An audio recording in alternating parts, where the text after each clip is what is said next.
Hello, my name is Tom Wickham. I'm Senior Vice President of Government Affairs and State and Local Policy at the U.S. Chamber of Commerce.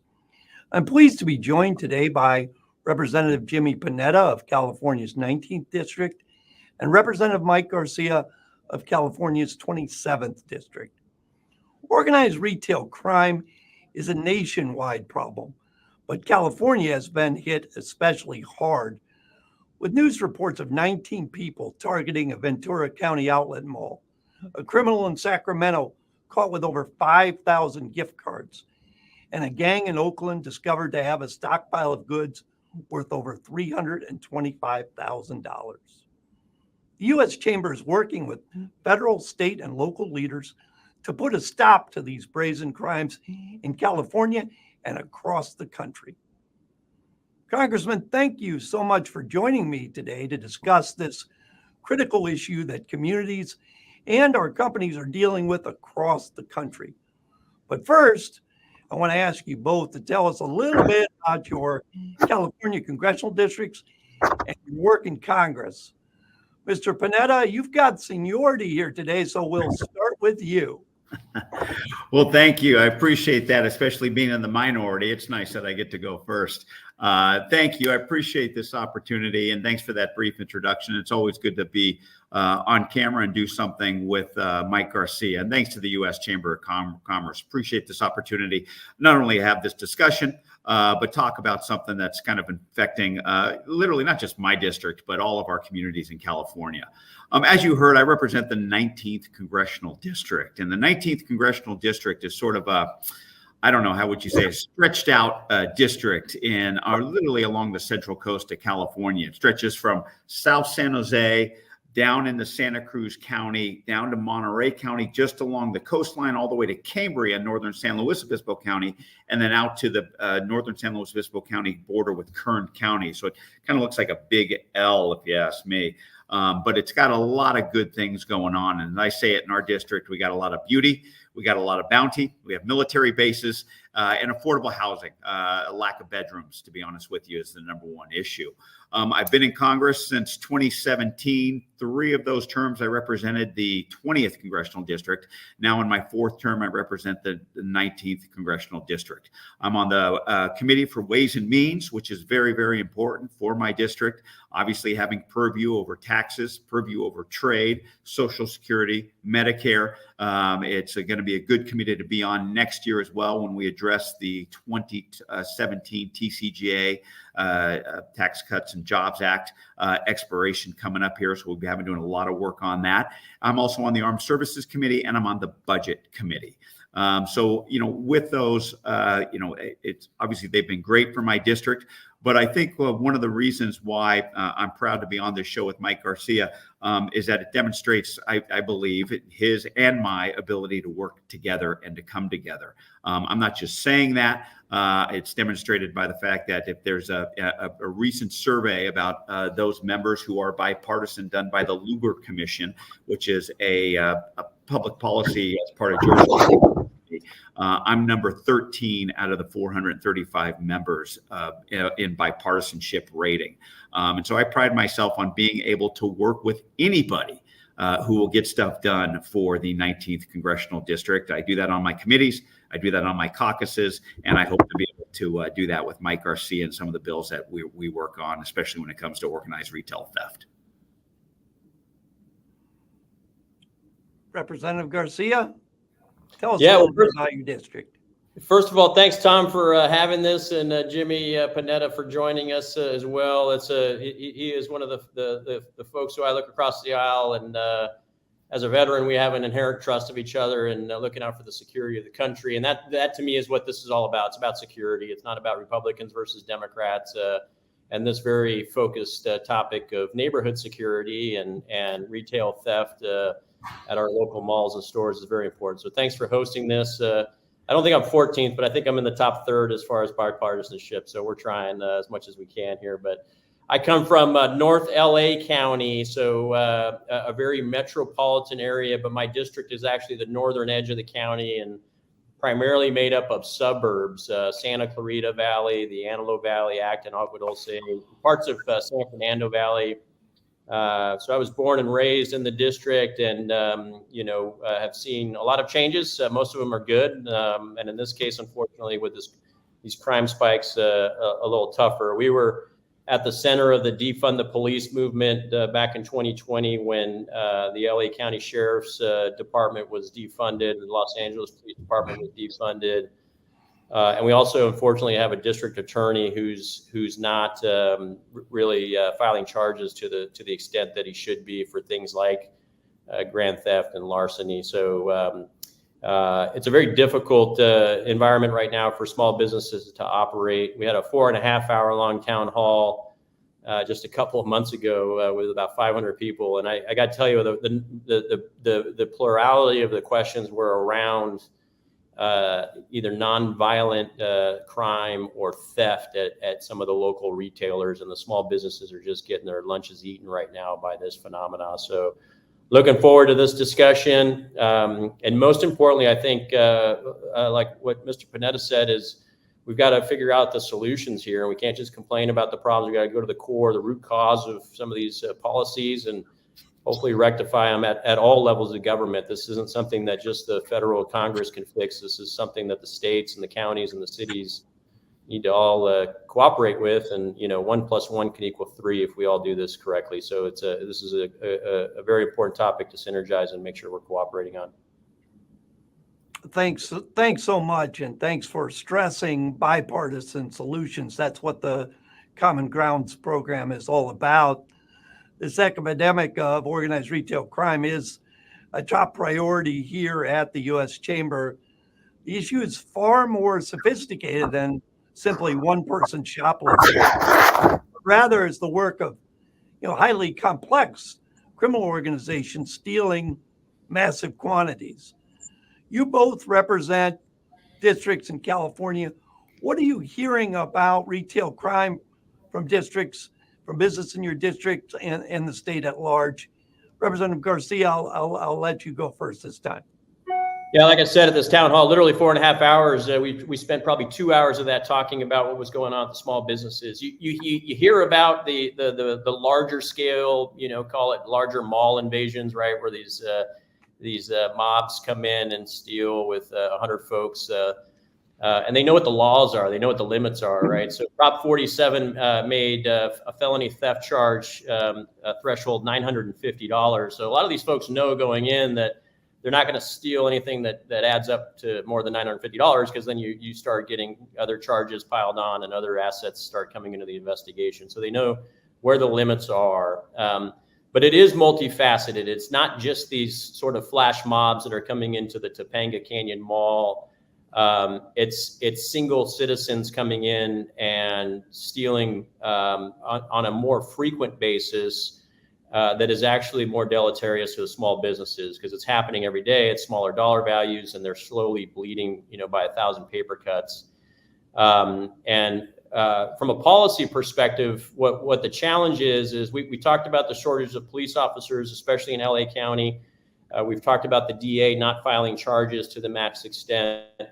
But we do have a state policy called Prop 47 that effectively, at a macro level, Prop 47 made felonies misdemeanors and made misdemeanors slaps on the wrists, and things that were charged in the past became basically things that no longer were being charged. And within Prop 47, one of the major elements is that the federal the felony thresholds for theft were defined as $950, like I talked about. And then with the lack of resources, even thefts that were above that dollar threshold ended up in many cases not being charged either. So what we have is a risk versus reward matrix that favors criminals right now, where there's a high reward with free stuff with very little risk, a very low probability of getting caught, very low probability of being arrested.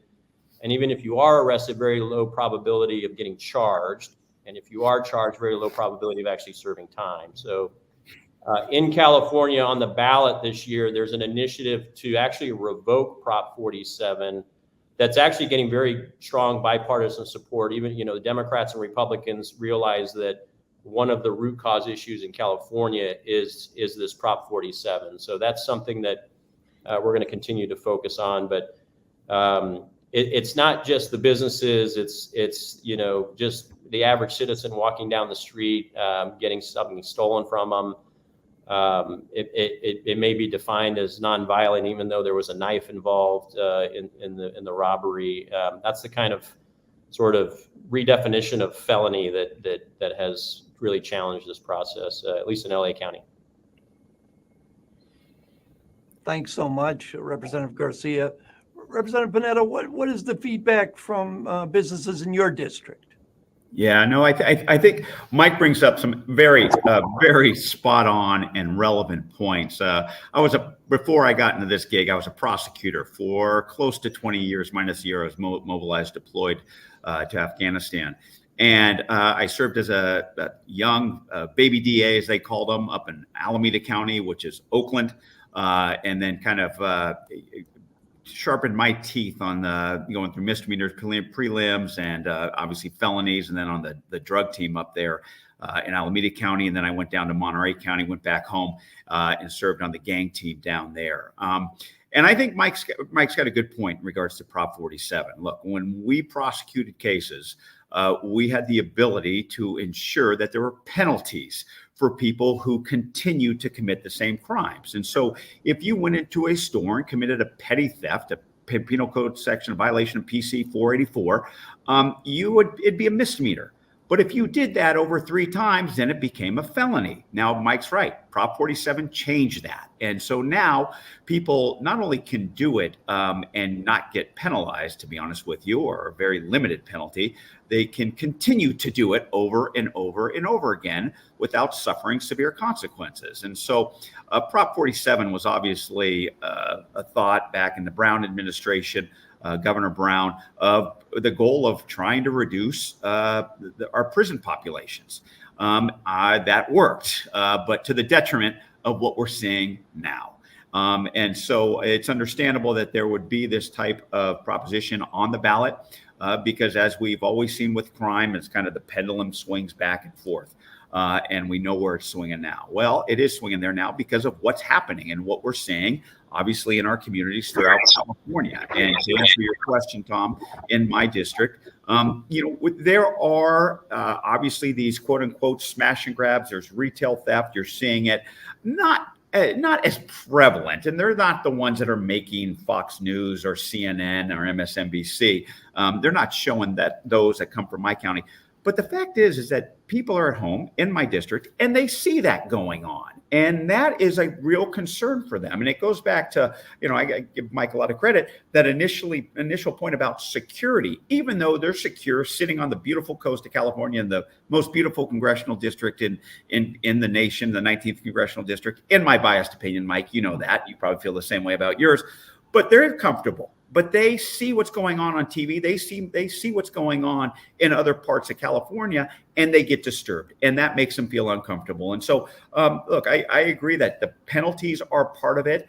And obviously, you're seeing the local levels.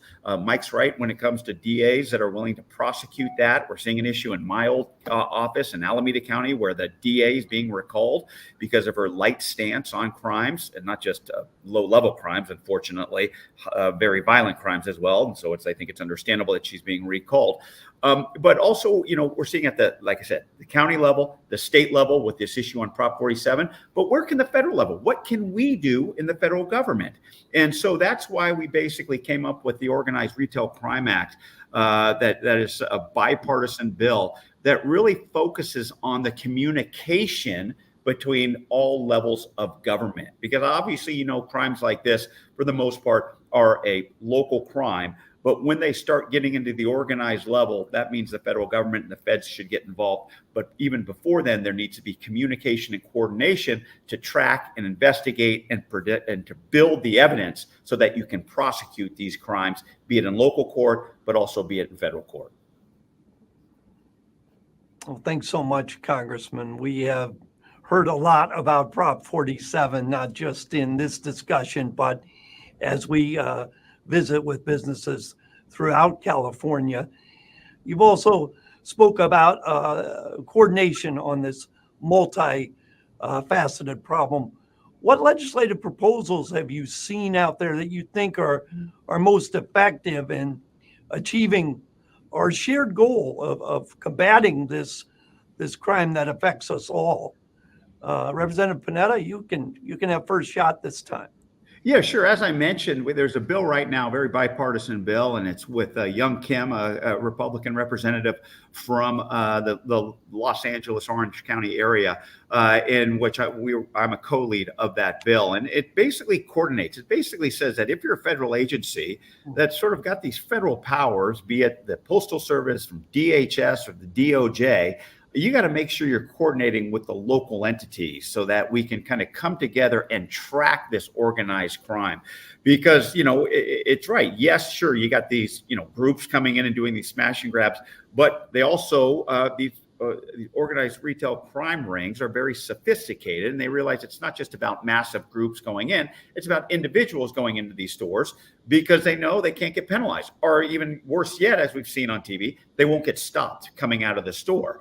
And so they're working with them, but we realize it's more than just one person. It's a very complex ring that we're dealing with that takes the resources of the federal agencies to ensure that they can coordinate, communicate, and ultimately crack down on these types of crimes. So that's one thing. There's also a bill we passed last term called the Consumers Act, which is, because unfortunately, I'm sure we've all seen this, we don't see the products on the store shelves. We see them on our streets. They're being displayed on the sidewalks.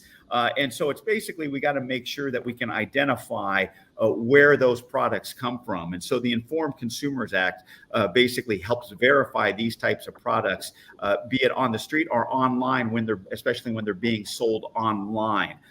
Because we know that you can go online now and easily get these products. And to be honest with you, a lot of people are going online now because they don't want to go to the stores because there's no products on the store shelves, is what we're seeing, unfortunately. And this is why you see organized retail theft actually hurt brick and mortar types of businesses, our small businesses.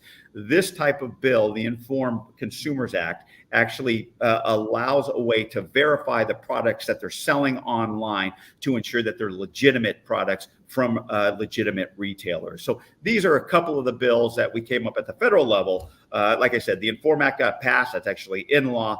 The Organized Retail Theft Crime Act, that we're making sure that we're something that Mike and I can work on together with Young Kim to ensure it gets passed into law. Oh, thanks so much for highlighting both the Inform Act, with which the Chamber have supported, and also the Young Kim bill. Thank you for your co-sponsorship of that. Representative Garcia, any laws that you would like to highlight? Yeah, and first of all, what Jimmy highlighted were two critical elements there. We're proud to support both, and we'll keep fighting for the one with Young Kim as well. I'll start by saying that every bad policy that California has, there's an ugly twin sister bill in Washington, D.C. at the federal level. And when I ran for office, for me, it's not about parties. It's not Republicans versus Democrats. But what I ran on was not letting the country turn into what California has become. California is a beautiful state, beautiful people, great weather, beautiful geography. It's why we live there. It's why we pay the extra taxes and the extra premiums and cost of living. But some of the policies like Prop 47 are bad. So I think thing one is to make sure that these things don't creep to the federal level. So it is a bit of a defensive mindset, just to make sure that members of Congress understand that while something like Prop 47 may sound like a good idea, there are second and third order consequences. So educating other members of Congress on what those second and third order consequences are of otherwise well-intentioned bills are very important. The Combating Organized Retail Crime Act is something that we have right now. As a conservative, I'm a big federalist. I think the federal government should stay out of the state's business as much as possible. And I was a staunch federalist until I was born in California. And I do think that the federal government needs to help some states out right now when it comes to law enforcement. Any nexus at all between the crimes happening at the local level that we can connect to a federal level that enable the federal government to provide resources, we should. And I'll give you an example that's actually happening real time.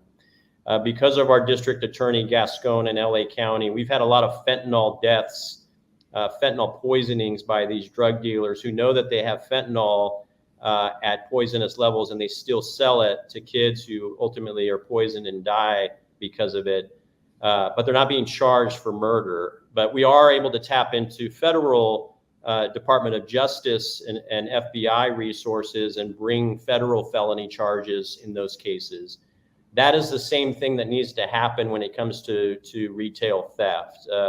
If we can find any nexus at all, whether the person, when they stole it, got on an interstate highway, whether they crossed border, state borders, or whether any, agency that is involved in the investigation can be of service to the local law enforcement agencies, be a force multiplier, we need to do that. That's what the Combating Organized Retail Crime Act does. It allows basically federal government agencies to support local law enforcement. The other thing I would say is that we have traditional, what are called COPS grants, and I sit on the Appropriations Committee on Commerce, Justice, and Science. We need to expand that bucket a little bit. We don't need to necessarily add money to the budget. We just need to reprogram money to this particular bucket of money so that local law enforcement agencies who have suffered from defund the police and from recruiting and retention issues can get grants. And we've been able to get a couple of $1 million of earmarks and federal grants to the local LA Sheriff's Department who serve our districts in northern LA County. And those have absolutely been game changers because now they can actually go buy the equipment. They can actually add some folks to the payroll and get the bandwidth to go after not just the violent and high-end felonies, but also these retail theft criminals. So that's the kind of thing. But Jimmy hit the primary ones on the head. And I think from a mentality perspective, we need a paradigm shift, frankly. And by the way, I don't think all Democrats support defund the police. I think most Democrats, especially the voters in my district, support law enforcement, and they know that defunding the police is not smart and has very deleterious effects on our neighborhood security. And we just need to teach our kids from a young age that it's okay to support and respect cops. It's okay to follow the laws, and if you break the laws, you should be held accountable for the breaking of the laws. And it's not a bad thing to send someone to prison when they've committed a felony. And in this case, we may need to lower the bar for a felony. Thank you, Congressman. We're really appreciative of your knowledge of both the federal and state and local laws that address this topic. We're really interested in coordinating our response, making sure that the federal and state resources are getting to the right place, and wanting to ensure that prosecutors are prosecuting the laws on the books. As Mr. Garcia said, there's no need to adopt laws on top of laws. I believe that is all the time we have today. We are so grateful for both of you taking on this issue and being real leaders in this fight against organized retail crime. We applaud your willingness to take on this difficult issue, but one that's really important, but nationwide. Thank you so much. Thank you, Tom. And this is a great forum. We should do this on every topic. And I think what most Americans will realize is actually there is more common ground between the two parties. When you get the actors and actresses off of social media and a serious legislator like Mr. Panetta on things like this, we can come up with bipartisan solutions for the interests of our nation's security. So appreciate you giving us this forum. Yeah, exactly. Thanks, Tom, and obviously thanks, Mike, and thanks to the U.S. Chamber of Commerce and Representative Garcia is spot on. I think what people need to realize is there are members like Tom, like Mike and I, who are not in the entertainment industry. We're in the legislation industry. We're here to get things done. And Mike and I work well together, and we'll continue to do that for the people of California as well as the people of our district. So look forward to working with the Chamber of Commerce going forward. Thanks again. Thank you so much for joining us, and we really appreciate your bipartisan leadership on this issue. Thank you all for joining us today.